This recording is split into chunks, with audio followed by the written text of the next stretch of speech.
Hello everyone, my name is Monika Bhushan and today we are starting new topic which is numerical integration. Okay, so the last lecture series was on numerical methods, correct?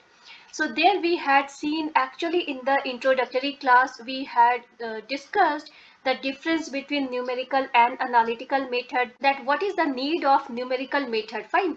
So those things since we have covered, so today I assume that you know that what is the term numerical, right?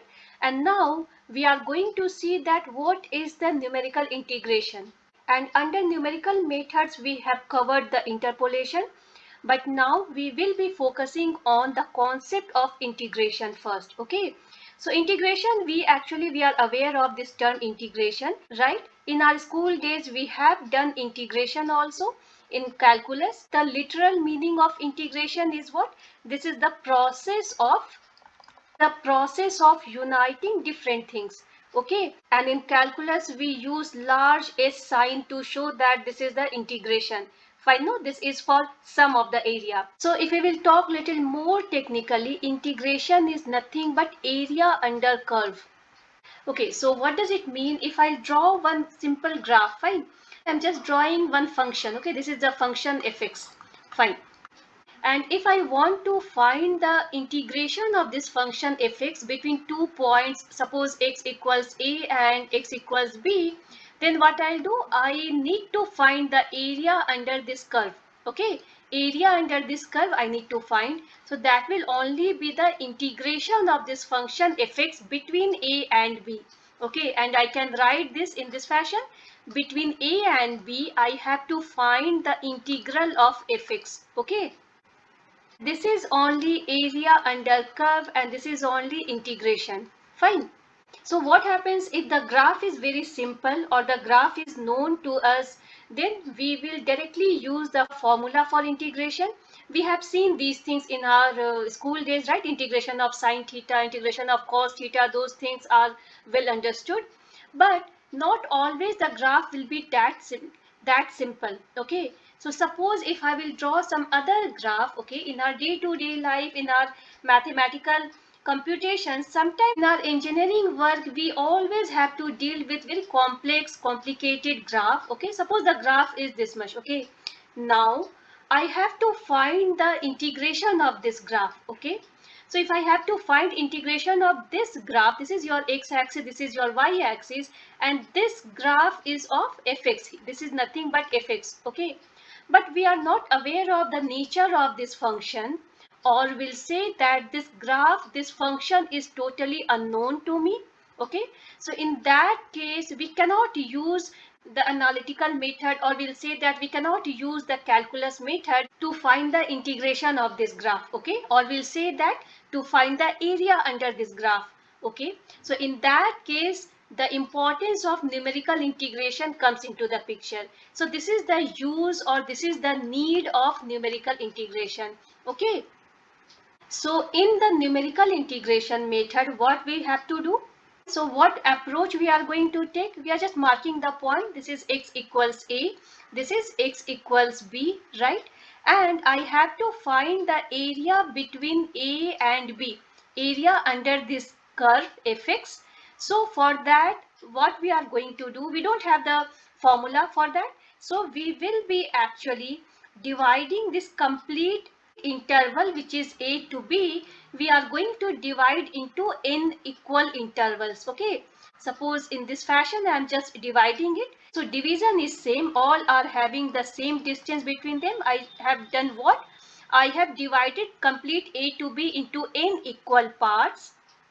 And then one easiest method is what? We are going to draw the rectangle between these sub intervals. Okay, so this is nothing but the rectangle. And why I am doing so? Because I know rectangle is the regular shape. This is the easiest shape which can come in our mind to just fill this complete graph, to fill this complete curve, and then we can easily find out the area for this rectangle, area for this rectangle, area for this rectangle, and so on.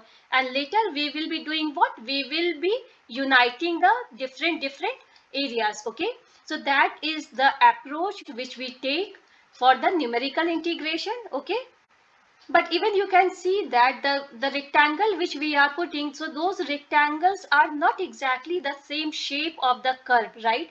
If I'm finding out the area of this rectangle, so this is not exactly the same value which I'm going to get if I had found the area of this curve. Okay, so this method is not exact method. So numerical method, which we have already discussed in numerical method playlist, that numerical approach is the approximate approach. This is not the exact approach. But in analytical method, we are not able to find the area of this curve. So for that, we have to take help of numerical integration method. So here we will be allowing some errors also. Some approximate values are acceptable in these areas. Okay, numerical method is easier because the operation which we perform is just the addition, subtraction, multiplication and those. Okay, but theoretically, if we will say that we are going to fill this area with infinitely large rectangles, that means rectangles will be so small, so infinite rectangles I'm going to use. So in that theoretical case, what will happen? We are going to get the exact answer of this curve. Fine. So if we are going to fill this unknown curve with rectangles, so this is called as Riemann-Sums method. Okay, fine. So this is the very first method which is theoretically good. Fine. So the second method is what? Trapezoidal method. Fine. So what is trapezoidal method? So instead of using rectangles, okay, as a regular shape, if I'm going to use the trapezoids, will be called as trapezoidal method. And you know, right, what is trapezoid? So trapezoid is nothing but the quadrilateral, right, which has four straight sides. But in that quadrilateral, what happens that one pair of opposite sides are parallel. Okay, there are four sides in the trapezoid, but one pair will only be the parallel, but the other pair will not be parallel. So this is nothing but trapezoid. Even you can say that, fine, so this is also your trapezoid, because here I am saying that these two lines are parallel lines, but this is not the parallel. Fine. So if I am going to use trapezoid instead of rectangle, so that will be called as trapezoidal method, and that is much more accurate than the previous method. And the third and very well known method is called as Simpsons method. So what is Simpsons methods? So here what we do, we actually involve the shapes that resemble trapezoids with one of the sides being actually the curve. Okay, one of the side will be actually the curve. So then if I am finding out the area under this curve, that will be much more accurate than above methods. Okay, so for Simpsons methods, we have Simpsons 1/3 rule, we have Simpsons 3/8 rule. So we will be seeing these rules in coming classes. We will be knowing that why it is called as 1/3, why this is called as 3/8 rule. Fine. Even we have Wedel's method also in the syllabus. Fine. So these all things we are going to see in the coming classes. So under numerical integration topic, we are going to see the methods which are going to be used to find the area under curve, or to find the integration of some functions. Those functions are not easily integrated using the simple formula. Okay, and those curves are very complicated in their nature. So these numerical methods are going to be very helpful to find the integration of those functions that we generally use in the mathematical analysis. Okay, so if you find this class useful, please like and subscribe my channel. Thank you.